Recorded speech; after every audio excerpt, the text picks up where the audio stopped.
She was returned 4 times, 4 different families, 4 different goodbyes, and every single time she went back to that kennel, curled up on her rough gray blanket, and waited. Nobody knew what she was waiting for. He did not know either. When he walked through that shelter door on a quiet Tuesday afternoon, missing part of his leg, carrying more silence than any house should hold. But she looked at him, and she did not look away. This is the story of 2 beings who had both been told in different ways that they were too hard to love, and what happened when neither of them believed it anymore. If stories like this one are why you are here, welcome to Paws and Whispers. Subscribe and stay. We will be right here. The metal door closed with a sharp, dry click, and the sound traveled through the shelter like a stone dropped into still water. Nobody saw it happen. Nobody was watching at that particular moment. The volunteers were busy refilling water bowls and folding blankets, and the small group of visitors who had come for the Saturday adoption event were gathered near the front of the building, warming their hands around paper cups of apple cider that smelled of cinnamon and cloves, the kind of scent that belonged to Pennsylvania Octobers and church potlucks and front porches covered in leaves. But Sable heard it. She always heard everything. From the back of her kennel bay, behind the thin metal bars that separated her world from everything else, she turned her head toward the door. Not with urgency, not with hope, just with the quiet, unhurried attention of a creature who had learned to measure the world very carefully before trusting any part of it. She was a small cat, mostly black with a smudge of white beneath her chin, like someone had pressed a thumb there a long time ago and left a soft mark. 3 legs instead of 4. The missing one was the front left, gone since before anyone at the shelter knew her name, which meant it had been gone long enough to stop being a wound and simply become a fact. She moved without self-pity. She managed the missing limb the way some people manage old losses, by building a different rhythm, one that worked just as well, maybe better, for the life she actually had. The card on the front of her kennel read the basics. Name, Sable. Age, approximately 4 years. Notes, reserved, slow to warm, returned multiple times, 4 times to be precise. The first family had expected a lap cat within the first weekend.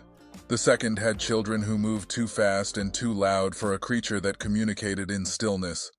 The third had another animal in the house, a large and indifferent dog, and Sable had simply stopped eating until they brought her back. The fourth return was the quietest, and in many ways, the most honest. The woman who had adopted her stood at the intake desk and said, with genuine regret in her voice, that Sable just never seemed to want to be there. She was not unkind about it. She simply could not explain the feeling of living with an animal that seemed to be waiting for something other than what she had to offer. What nobody understood, not yet, was that Sable was not broken. She was just paying attention.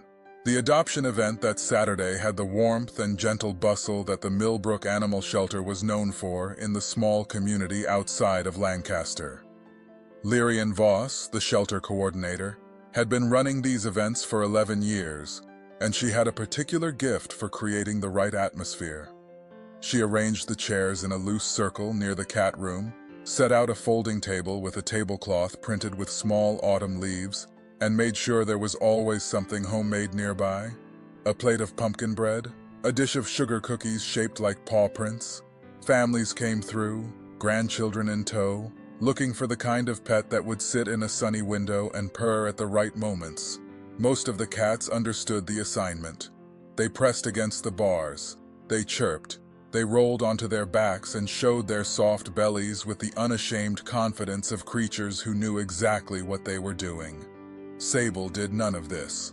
She sat at the back of her kennel on the rough gray blanket that smelled of industrial cleaner and something older underneath, and she watched the people pass.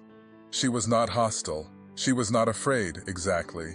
She was simply measuring the length of time someone stood at her door, whether they looked away before she did, whether they reached for her immediately or gave the moment a little room to breathe. Almost everyone reached for her immediately. Almost everyone looked away first. Lyrian had stopped pushing for Sable's adoption the way she once had, not because she had given up on the cat, but because she understood by now that the wrong placement was worse than waiting. After the fourth return, she had quietly moved Sable's kennel to a less trafficked corner of the room, partly to reduce the stress of constant observation, and partly because she could not bear to watch another well-meaning stranger walk away, disappointed while Sable watched them go with that expression that was impossible to name. Not sadness, not relief, just a deep and patient recognition that some things simply were not the right fit. It was on a Tuesday, 11 days after the fourth return, that Kael Durham walked through the front door. He came in the afternoon, when the shelter was quieter. The morning rush of dog walkers and supply deliveries had already passed, and the building had settled into the slow, warm stillness of midday.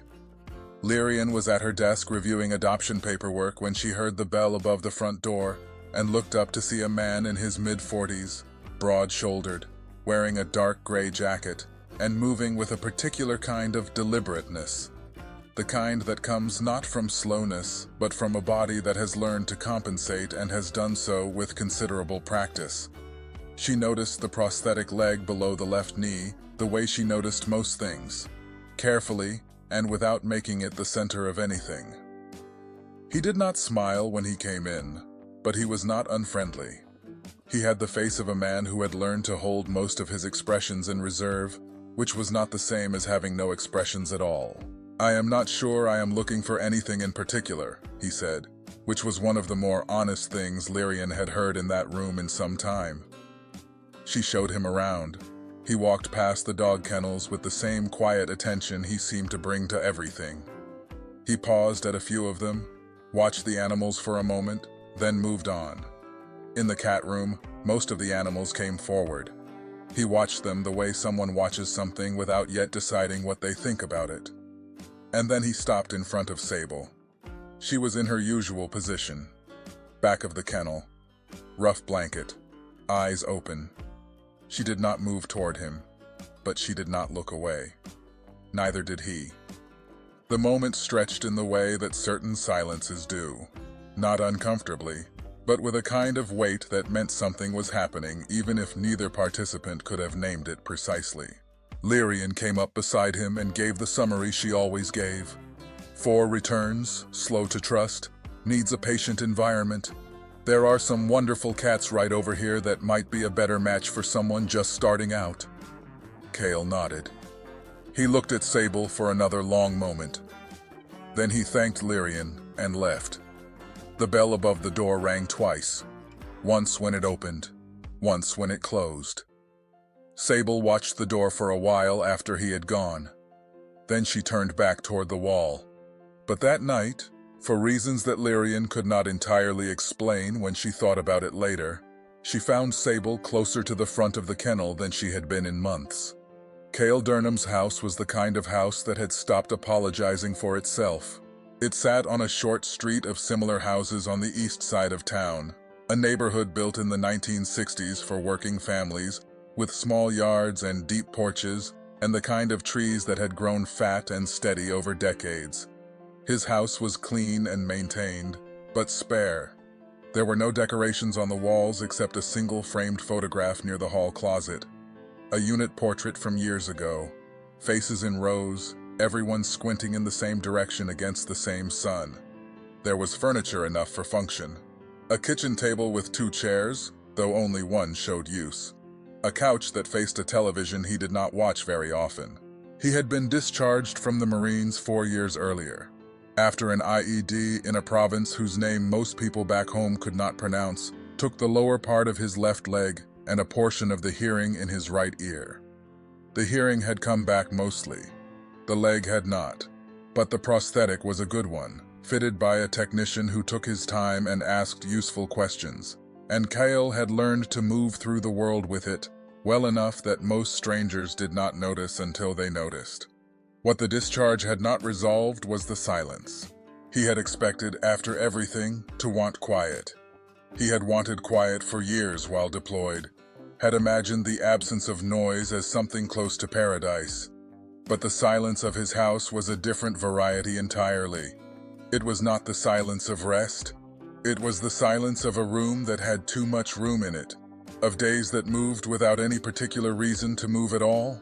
His routines kept him functional. Coffee at 6:15, a walk at 7 if the weather allowed, a careful sequence of exercises recommended by his physical therapist, work, which was remote and required focus but not company, dinner at 6:30, lights out by 10. It was a life. It was not quite living. The night after he visited the shelter, he sat at the kitchen table with a cup of coffee gone cold and thought about the cat. He could not explain why he was thinking about her. He was not a person who had owned pets. Growing up, there had been a dog for a brief period when he was 9, a big clumsy yellow animal that his father had brought home one spring and that was gone by summer for reasons that were never clearly explained. The memory of it was not a painful one, just a short chapter that ended without a conclusion. The cat was different from what he had expected, though he was not entirely sure what he had expected. He had gone to the shelter on an impulse that he had not examined closely. Something to do on a Tuesday afternoon. A way to be around living things without the obligation of conversation. He had thought, vaguely, that having an animal in the house might address the silence in a low-stakes way. Something soft that moved through the rooms without demanding anything he could not give. What he had not expected was the feeling of being assessed. Most of the cats at the shelter had assessed him the way cats assess strangers, quickly and with the practical goal of determining whether he was likely to produce food or affection. It was a familiar kind of attention, transactional and immediate. Sable had done something different. She had simply looked at him the way someone looks at something they are not yet finished thinking about. He understood that look. He had worn it himself in rooms where he was not sure yet whether to trust what he was seeing. It was the look of someone who had been wrong before and was not in any particular hurry to be wrong again. He did not go back the next day. He went back on Thursday. The shelter was quiet on Thursday mornings. Lyrian was in the back doing inventory when the front bell rang, and it was a young volunteer named Desta who greeted him and walked him to the cat room without asking any questions, which he appreciated. Sable was closer to the front of the kennel than she had been on Tuesday. Not at the bars, not performing, but closer. He sat down on the low bench opposite the row of kennels, the one meant for visitors to use during meet and greets, and he did not reach out or call to her. He simply sat. He had brought a book, a habit from his hospital recovery days, something to do with his hands that did not require engagement, and he opened it on his lap without reading it. 20 minutes passed. Sable did not move toward him, but she did not look away. At some point, Desta peeked in and looked as though she might say something, then seemed to think better of it and disappeared again. When Kael stood to leave, Sable shifted slightly on her blanket. Not a big movement, but a movement. He came back on Saturday. He came back on Monday. By Wednesday, Lyrian had begun to understand that something was happening that did not require her to intervene. She stopped suggesting alternatives. She started leaving the bench clear. It was on the following Friday, 11 days after his first visit, that Kael sat across from Sable's kennel for 40 minutes, and then walked to Lyrian's desk and said, in the same quiet way he said most things, that he would like to take her home. Lyrian went through the paperwork with him carefully. She explained the adjustment period, the need for patience, the possibility that it could take weeks or months for Sable to feel comfortable.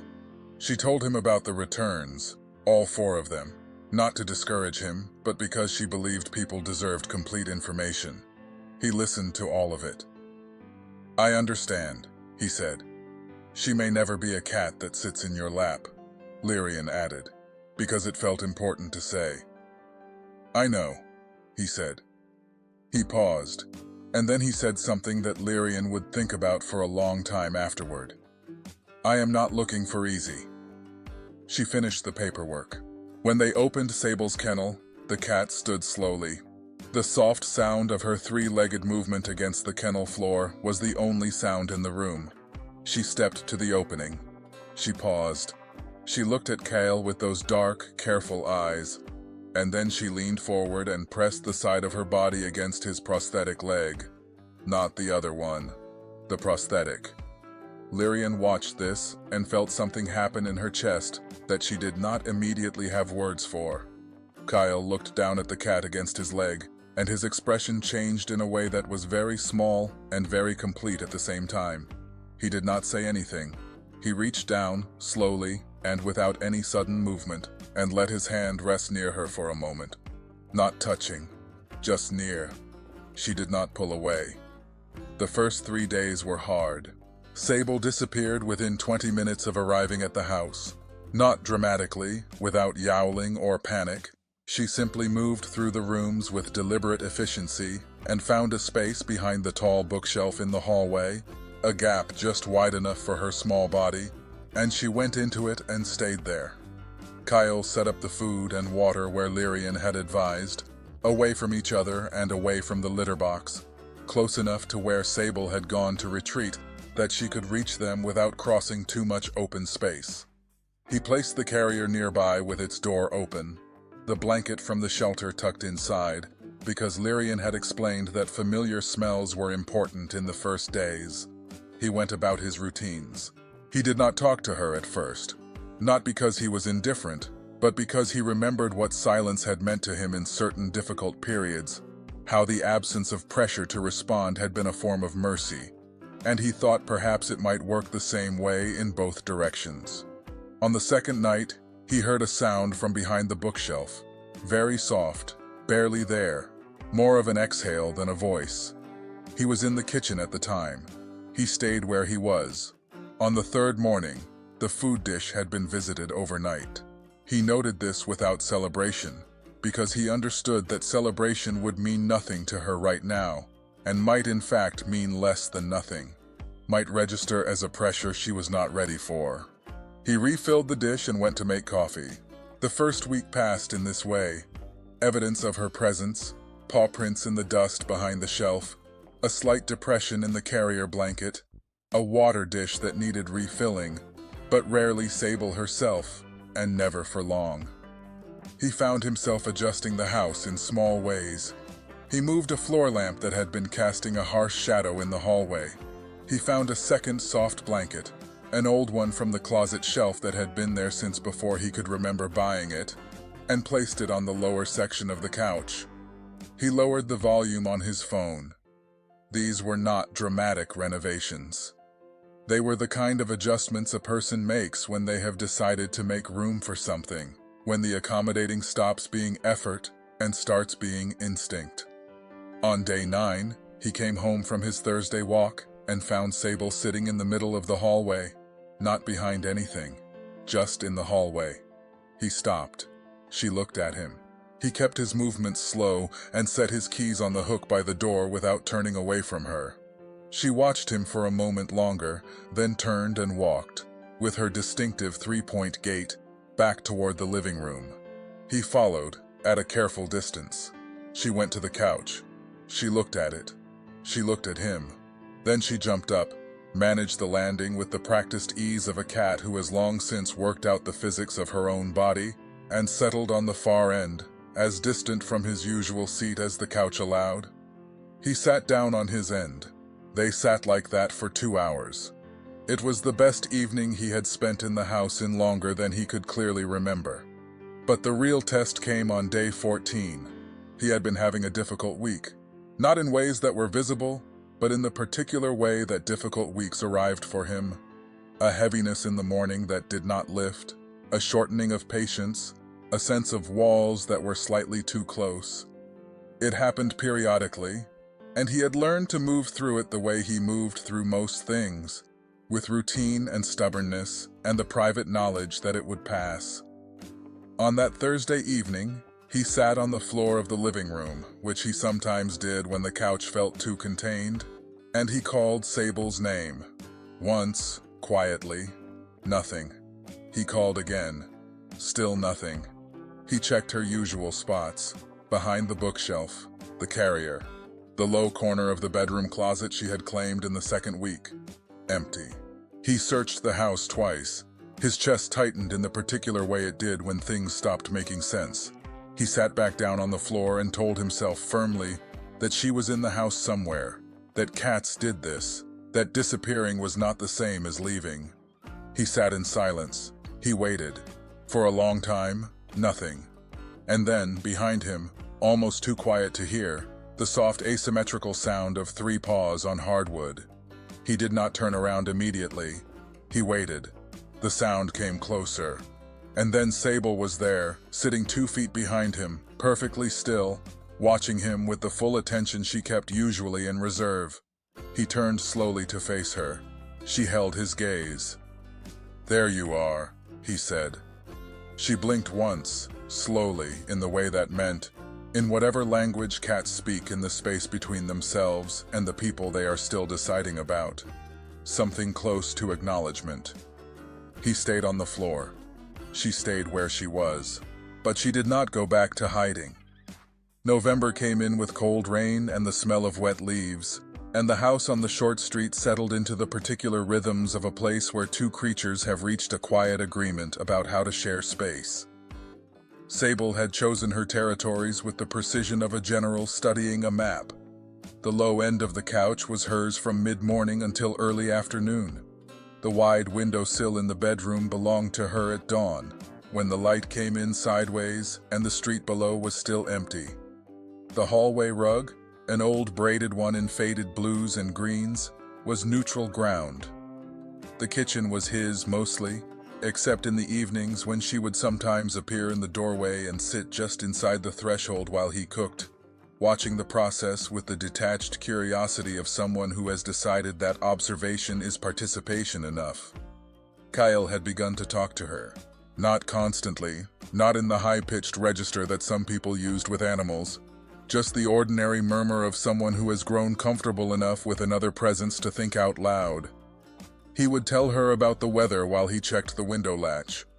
He would read the occasional paragraph from whatever book he was working through, not because he expected a response, but because the sound of his own voice in the room had started to feel less strange, which surprised him. He told her things he had not said to anyone, not deep things, not the ones with edges. Just the small ordinary truths that had been sitting in the house with no place to go. That he missed the particular smell of the air in the early morning during deployment, which was a strange thing to miss given everything else.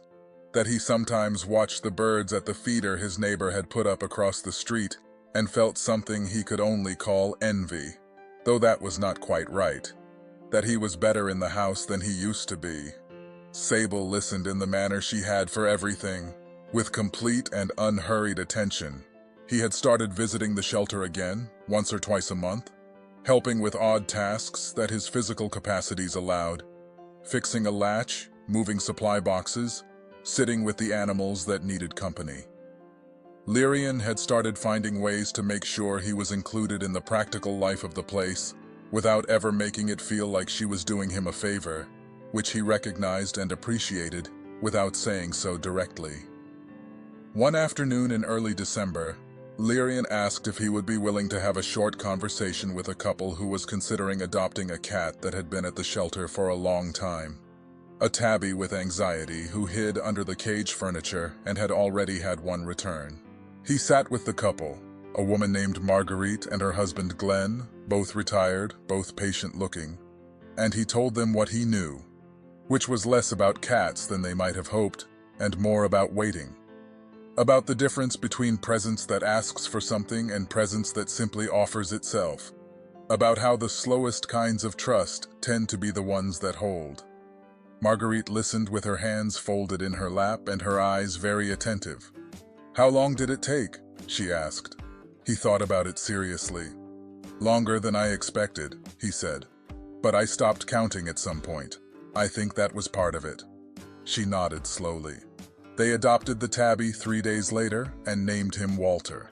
Kael did not hear how it went for several weeks, and then one afternoon a card appeared in his mailbox, handwritten on cream stationery, with Marguerite's neat script saying that Walter had slept on the foot of the bed on his 4th night home, which Glenn insisted meant nothing, and which she was quite certain meant everything. He read the card twice, and then set it on the kitchen table and left it there. Sable appeared in the kitchen doorway and regarded him. "Good news," he said. She walked to the edge of the braided rug and sat down. "About someone like you," he added.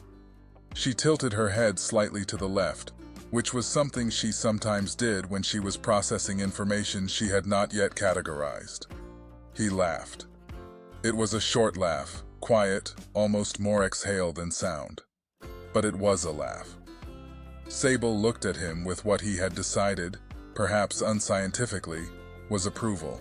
The difficult week returned in December, as difficult weeks tend to do around certain times of year. It arrived on the 17th and stayed for 4 days, and it was worse than the October one, carrying more weight, the kind of weight that comes from years rather than weeks. He managed it. He managed it partly through the routines he had built, the coffee and the walk and the deliberate structure of the day. He managed it partly through a phone call he made to a number he had resisted calling for longer than he should have, a counselor who worked with veterans and who asked sensible questions and did not make him feel that the answers had to be more than they were. He managed it also, and this he would not have predicted, through the fact that Sable appeared each morning on the windowsill and each evening on the far end of the couch, entirely indifferent to the weight he was carrying. Not because she did not notice, but because her presence was not contingent on his condition. She was there because she had decided to be there. That was all. That was enough. On the 4th morning, when the weight had lifted to the degree it was going to lift, he came into the living room to find her sitting in the middle of the couch. Not at the far end, not the near end either. The middle. He sat down at his end. She looked at him. He looked at her. "Okay," he said. She turned and began cleaning her ears with her one front paw, which was her way, he had come to understand, of declaring a moment finished and not requiring further discussion. He reached over and gently placed 2 fingers near her back. She did not pull away. It was the first time he had touched her since the day she had pressed against his leg at the shelter. 3 months ago now. 3 months that had rebuilt something he had not known was repairable. She finished cleaning her ear. Then, without ceremony, she leaned her weight into his 2 fingers. January brought snow.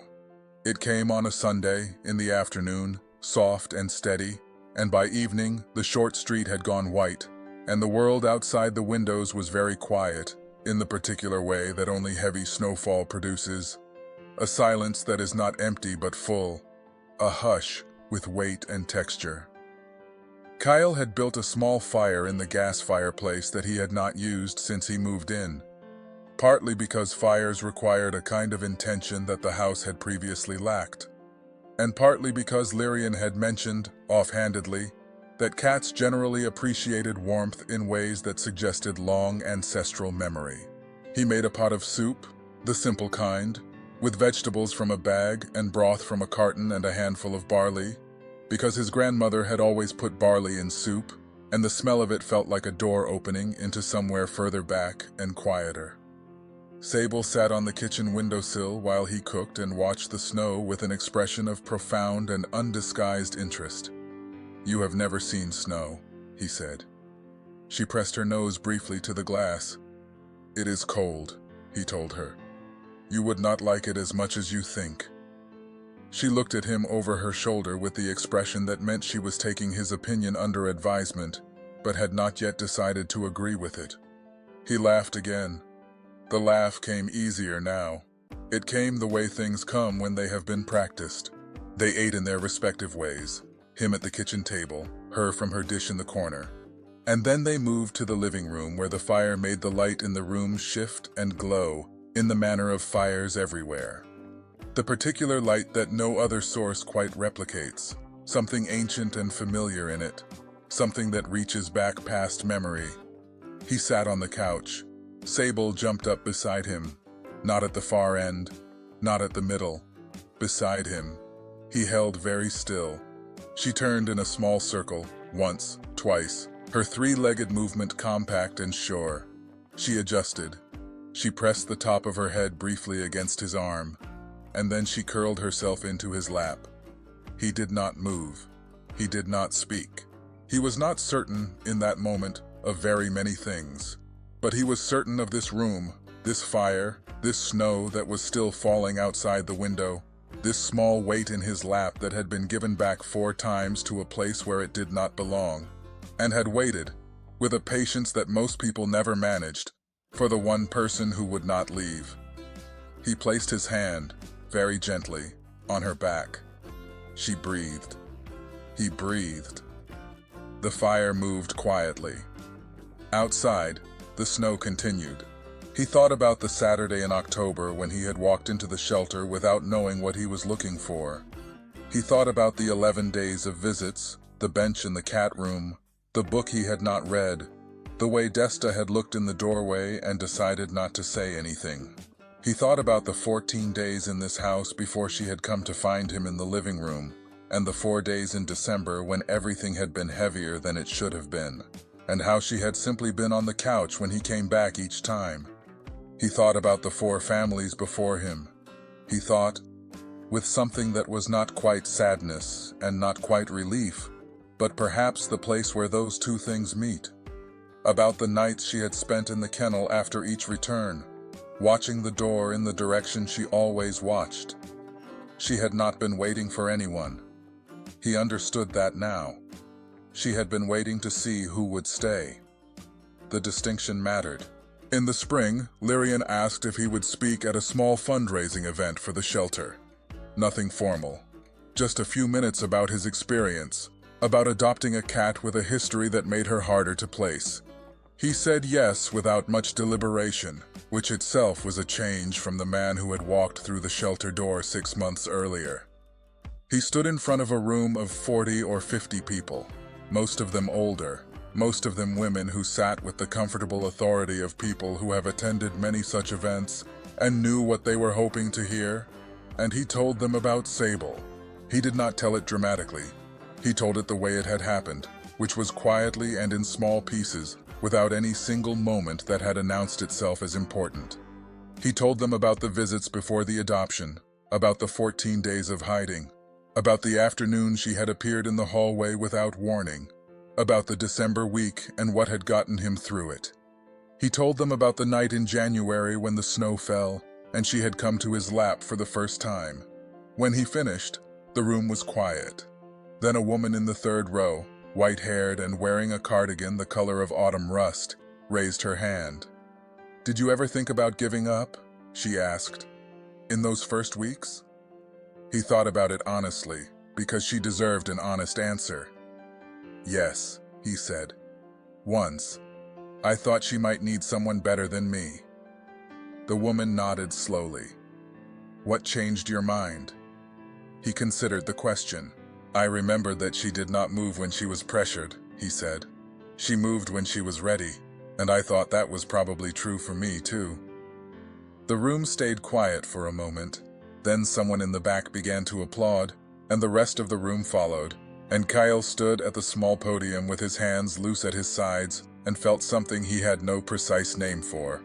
Something in the neighborhood of arrival, of a place recognized from the inside. Lyrian came to find him afterward. "How is she?" she asked, meaning Sable. "She is on the couch," he said. "Probably. In her spot." "The far end?" "Not anymore," he said. Lyrian smiled. That evening, he drove home through roads, still carrying the memory of the last snowfall. Brown slush pushed to the curb, the trees beginning to consider the possibility of spring. He let himself in the front door and removed his jacket and hung it on the hook. From the living room, the particular sound of a 3-legged cat adjusting position on a couch. He went to the doorway. Sable was on the couch, in the middle, watching him with the full, steady attention she had given him from the first day. The gaze that did not ask for anything but did not look away. He crossed the room and sat down. She moved closer. He thought about the card from Marguerite, still on the kitchen table. He thought about Walter the tabby sleeping at the foot of the bed. He thought about all the animals in the shelter on any given night, waiting with their various degrees of patience, and all the people on any given night in their houses that had too much silence in them.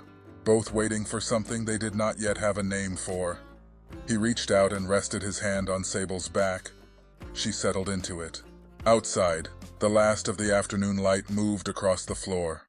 The particular golden light of late winter giving way to something softer, something that belonged to the season ahead. She had been returned 4 times. He had come back 11 times before she was ever his. Neither of them had given up. That was the whole story, really.